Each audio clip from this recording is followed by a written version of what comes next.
بسم اللہ الرحمن الرحیم صلی اللہ علیہ حبیبی سیدنا محمد علیہ وسلم۔ محمد نذیر خان مریم نواز اس دفعہ بہت زیادہ غم و غصے میں اس کی یہ وجہ نہیں ہے کہ عمران خان کی مقبولیت زیادہ ہے، بلکہ ان کی اپنی ہی پارٹی کی کچھ وجوہات ہیں جس کی وجہ سے وہ غم و غصے میں ہے کہ ان کے اپنے جو امیدواران ہیں جن کے اوپر وہ امید لگائے بیٹھی تھی کہ یہ ان کا MP کا ٹکٹ وغیرہ لیں گے، وہ مریم نواز کا فون اٹینڈ نہیں کر رہے اور بہانے کر رہے ہیں، اور مریم نواز کی طرف سے کوئی ان سے رابطہ بھی ہوتا ہے تو وہ آگے سے رپلائی کرتے ہیں، کیونکہ رمضان کا مہینہ چل رہا ہے، روزوں کو مہینہ چل رہا ہے تو وہ عبادت میں مشغول ہے، نماز میں مشغول ہے، تسبیح اذکار وغیرہ میں مصروف ہے، نوافل میں مشغول ہے، تو اس لیے وہ مریم نواز سے بات نہیں کر پا رہی۔ تو مریم نواز ان کا اس جواب کو، اس بہانے کو بہت اچھی طرح بخوبی سمجھتی ہیں، اور ان کو اگر کوئی بجٹ کا بھی ایشو ہے تو وہاں تک بھی آفر دی گئی ہے کہ اگر آپ کو کوئی فنانس کا ایشو ہے، پیسوں کا ایشو ہے تو ہم وہ بھی آپ کو پرووائڈ کرنے کے لیے تیار ہیں۔ لیکن پھر بھی اس دفعہ جو ہے مریم نواز کے جو امیدوار ہیں وہ مریم نواز کا فون اٹینڈ کرنے سے گھبرا رہے ہیں، اور پہلے تو ایک کال پہ وہ مریم نواز کی ایک کال پہ وہ کھڑے ہو جاتے تھے، خوشی محسوس کرتے تھے مریم نواز سے بات کرنے کی، تو اب وہ ڈائریکٹ مریم نواز سے بات ہی نہیں کر رہے اور ہلے بہانے کر رہے ہیں، کیونکہ جو امیدوار ہوتا ہے وہ اس کو پتہ ہوتا ہے کہ حلقے کی صورتحال کیا ہے اور سروس کیا رہے، تو امیدوار کسی صورت میں بھی نہیں چاہتا کہ وہ ایسی ٹکٹ پہ الیکشن لڑے جس کی شکست پہلے ہی یقینی ہو چکی ہے، اور ان کے اپنے قائدین کے بیانات وغیرہ اس طرح کے آ چکے ہیں جس کے ان کے اپنے ووٹرز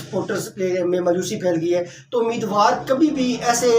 گھوڑے پہ نہیں بیٹھتا کہ جس کے ہارنے کے پہلے ہی زیادہ چانسز ہوں، کیونکہ وہ تو اپنا ذات کھڑا ہوگا، اپنے جو اس کا حلقہ باب ہے، گروپ بندی ہے، اس کے تحت آزاد الیکشن لڑے گا، لوگوں کو کنونس کرے گا تاکہ وہ جیت کے پھر جو اس کا اپنا انڈیپینڈنٹ مائنڈ ہوگا وہ کرے۔ لیکن الیکشن سے پہلے ہی کسی ایسی جماعت کے ساتھ کھڑا ہونا، کسی ایسی جماعت کی سپورٹ کر لینا جس کے عوام میں اتنی مقبولیت نہیں ہے، اور وہ جو جماعت ہے دن بدن اس کی مقبولیت کا گراف گرتا جا رہا ہے، دن بدن غیر مقبول ہو جا رہی ہے، تو پھر وہ جو سیاسی کارکن ہوتا ہے اور امیدوار جو ہوتے ہیں پھر وہ ایسی جماعت سے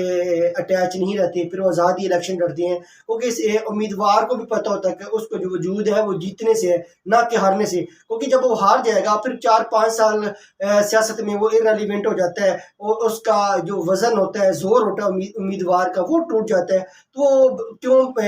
اپنا پیسہ بھی ضائع کرے اور اپنا وزن بھی ضائع کرے، اپنے دوستوں کو بھی ناراض کرے۔ تو ڈیفینیٹلی وہ جو امیدواران ہیں وہ اب آزاد کا ہی سوچ رہے ہیں کہ ہم آزاد ہی لڑیں گے۔ دوسرا جو مریم نواز صاحبہ کی سیلفی تھی، وہ خاتون نے جو سیلفی میں مریم صاحبہ کے ساتھ جو مذاق کیا وہ اس کی مذمت کرنی چاہیے تھی کہ مریم نے ایک بڑا گریس جسر شو کیا تھا، ایک گڈ ول شو کی تھی، اس کو اسمائل بھی پاس کی تھی کہ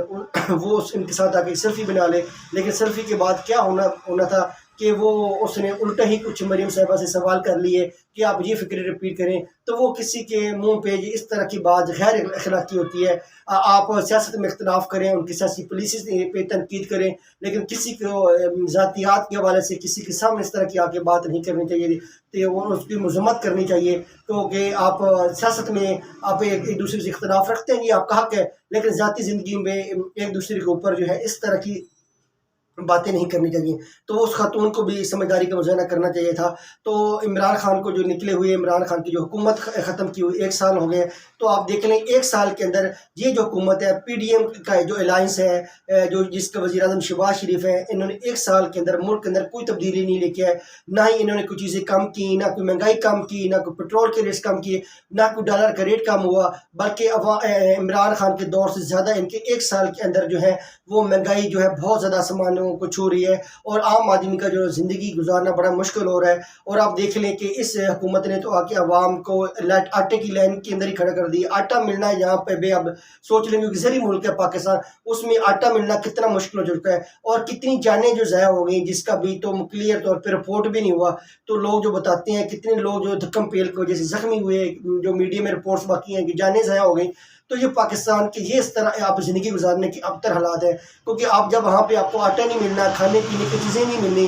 تو وہاں پہ آپ دیکھ لیں کہ وہاں پہ زندگی گزارنے کے کتنے مشکلات درپیش آتی ہوں گی۔ تو اب بہتر ہے کہ عمران خان سے مذاکرات کریں، کوئی الیکشن کا حل ڈھونڈیں، اور تاکہ پاکستان کو اس کے جو مسائل ہیں اس سے نکالا جا سکے۔ پاکستان زندہ باد۔